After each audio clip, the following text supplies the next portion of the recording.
For 12 years, I worked for some very dangerous people. Everybody get to the basement. What is happening? Don't call 911. This film is awesome, sir. I enjoyed every single second of it, and I think that's You know, I gotta say, I think a lot of women have been telling me they like it, and I think that the lesson here is all of us, especially during this pandemic time, have this kind of pent-up frustration. And if there is anything that gets us to release that is just a joy right now. Now, this is a dark movie, and this is very bloody. So if you hate action, you won't love this movie. But if you like or tolerate action, you're gonna love it, because it's really like an everyman guy.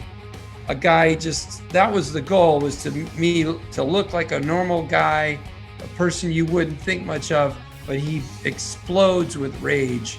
Of course, he has skills. You gotta give him the pass.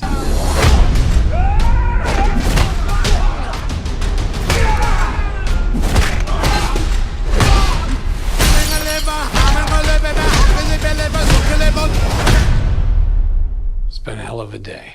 I can see that. You tapped into fear in all of us, the fantasy in all of us, and you made it real at the same time. So much so that the internet has dubbed you the suburban John Wick. Have you heard that yet? I have not, but I'll take it. That sounds great. I mean that's what we were going for. Was it? You know, John Wick is such a great character, but you can't imagine that you're him. Like, he is this killer that lives in the darkness in the world, in cities, in Paris and New York, but what about a regular guy who is your neighbor? You know, this is interesting. I mean, the truth is, I had break-ins in my home, and it left me with a lot of feelings of frustration and a desire to strike back at something. I don't know what. In the end, you know, it wasn't too damaging, but it definitely resonated through my family's life and left me with a frustration. They came after my family. They stole my kitty cat bracelet.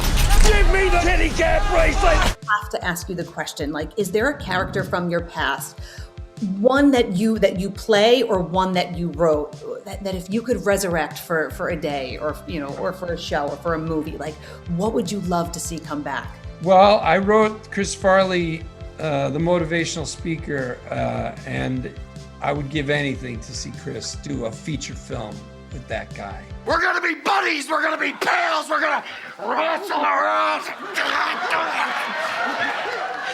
Old Matt's gonna be your shadow. Here's you, here's Matt, there's you, there. I would have loved to write a really kind of a sad but lovable film, because Chris was such an empathetic performer.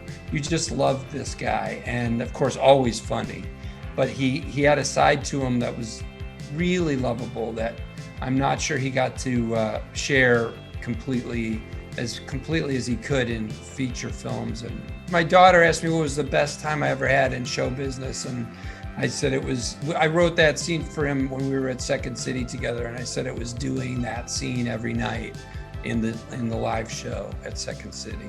Yeah. Well, I think it would be safe to say that he would be pretty proud to see his buddy in this film. Oh, he would be thrilled. It would blow his mind. It would blow his mind.